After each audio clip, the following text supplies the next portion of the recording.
I get a very Coen Brothers feel from it, which could totally not be what you were going for. It's just the way that I feel. Oh no, Coen Brothers. I mean, Coen Brothers. Hail Caesar, dude. Yeah, the Buster Scruggs. No, it's I forgot about that. Oh, yeah. wow. Oh, that's something I literally haven't spared a single thought for since watching it on Netflix. No, dude, I turned it off.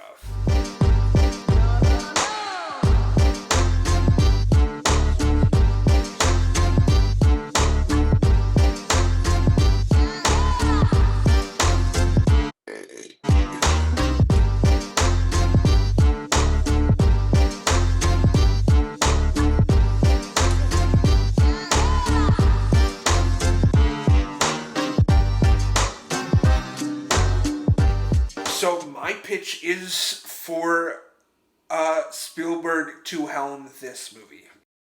Dude. I have 4 targets. Universal, Mel Gibson, Harrison Ford, and Steven Spielberg. One of those 4 has to find this project interesting. I don't know, dude. I mean, he's up there in age. He's gotta... I just scrolled across something that Martin Scorsese's working on right now, and I was like, good. Yeah, dude. Keep... Like, you got a couple more left in you. Approaching 80, like... Go out strong, dude. So I was like, Spielberg 2? Like, the dream has expanded for me. I love that. Hell yeah. I mean, ever expanding. That is... Yeah. Keep it expanding, because the worst thing we can do at this stage is just boxing. Yeah. Is the worst thing that we could do at this stage. Yeah. One thing I definitely was on the fence about with this was how much is actually said. Because you, as far as exposition goes, you want something that is a mystery to people, but familiar enough to put them on the edge of their seats. Yeah, totally. Yeah, no, at no point in these first 5 pages is it explicitly stated what the situation is. Just that there's a home intruder. There's no explanation of like why Sam is in the barn next to the house. Yes. And again, one thing that we both have in common between these 5 pages is the act of trying to keep him off screen. So even his younger self, I'm trying to keep in shadow, trying to keep hidden. So my thoughts, initially I didn't care for the inclusion of Kurzik. Right. I thought the timing of the shot, like I didn't equate the hesitation to be the kind of root there. So I saw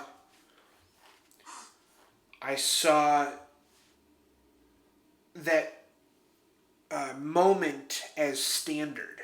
Like, this happens often in movies. Yep. For sure. And I personally would like to cancel out that as many times as possible. Dude, I wrote against the current. I wrote what my first instinct was, and then I would delete it and write my second instinct. And then my third instinct was actually what I stuck with.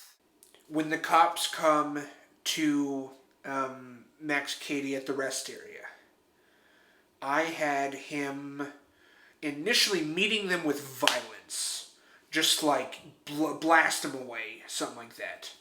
I had like an in-person interaction with them. And then I had Max Cady actually get out of the truck and have a sneaky, tiptoey, yeah, I can prove everything interaction with them. And then I watched Duel, and I really decided that I want to keep Max Cady off screen as much as possible, and then have the reveal of Max Cady. You know, I'm thinking on the front doorsteps. That's where we they intersect. It's opening the door with a smile, and then it's like, this is the truck driver. In a big picture way, what happens in this is pretty straightforward. Exactly. And I trust your instinct as far as the conclusion to it goes. As far as Max Cady versus the police, what that looks like. Right. So I appreciate hearing the train, your train that you followed to get to that.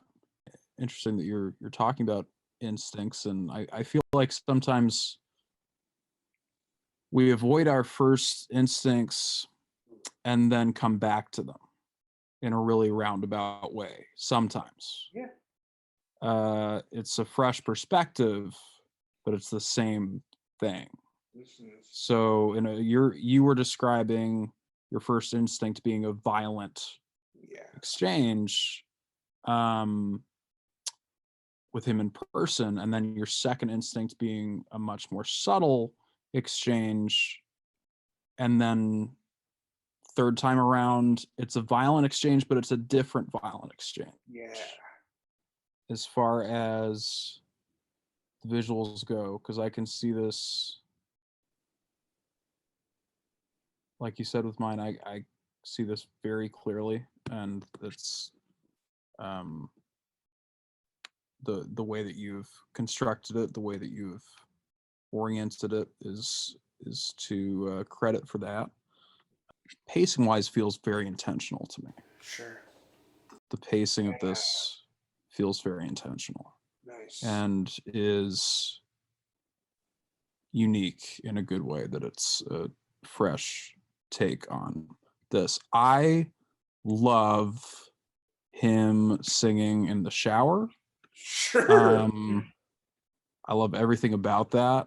I almost hear some kind of like operatic, like, you know sound. what I hear? Far over the misty Yes. That's what I hear. So, something that I would not mind dividing my 5 pages to go to present day Sam Bowden and then back to mine. That would be tight. I had this idea to show Sam Bowden killing it in court, just nailing it, and at some point cut to him alone in a dark room. Nothing's going on in his life at all. And I don't know why I love the juxtaposition, whether it's at the same time or there's a time jump, or that was his fantasy. He still lives in that world. Interesting. Or the hospital, dude. Him going to the hospital. That would be a great introduction. I could see him just like walking through the hospital doors, and this is Sam Bowden. He's, gentle figure, and it's bright. And I guess what do you want to do for going into next week? I want to get Max Cady to where he's going. That's what I want. I want that established. To immediately juxtapose mine.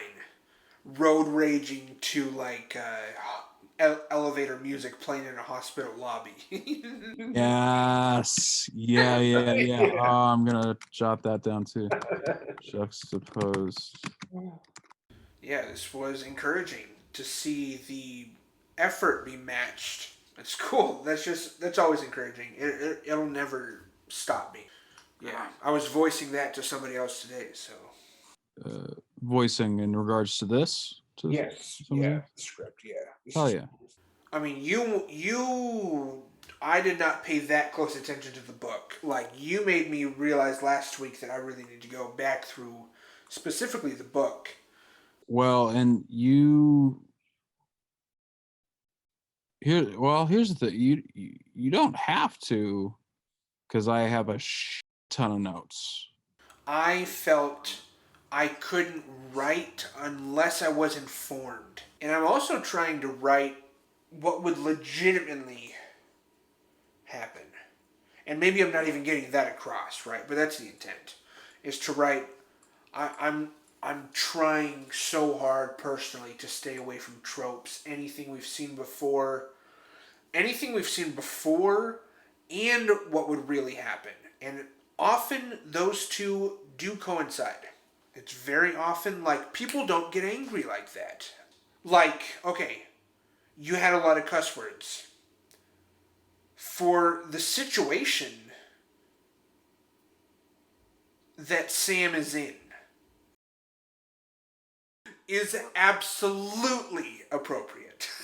I mean, I have no legitimate critique. If that was in a different scenario, yes, but I could not get anything else there. right, yeah. The only thing. It's Yeah. the only thing. Like, it's so hard for me to like a self-coaching line. Like he has too. I think there's a self-coaching line in there. I personally, I wrote one of those, and then I was like, fuck me. I'm not even gonna. I wrote something. The cops approach the semi. Max Cady peeks and then says a line, and I was like, nope. He's alone. He's gonna be in his head. I'm not gonna do that. This sucker's about to die. It's got 2% left battery. Again, thank you for thank you for just embarking on this. So, and Yeah, dude. Wouldn't have it any other way, man.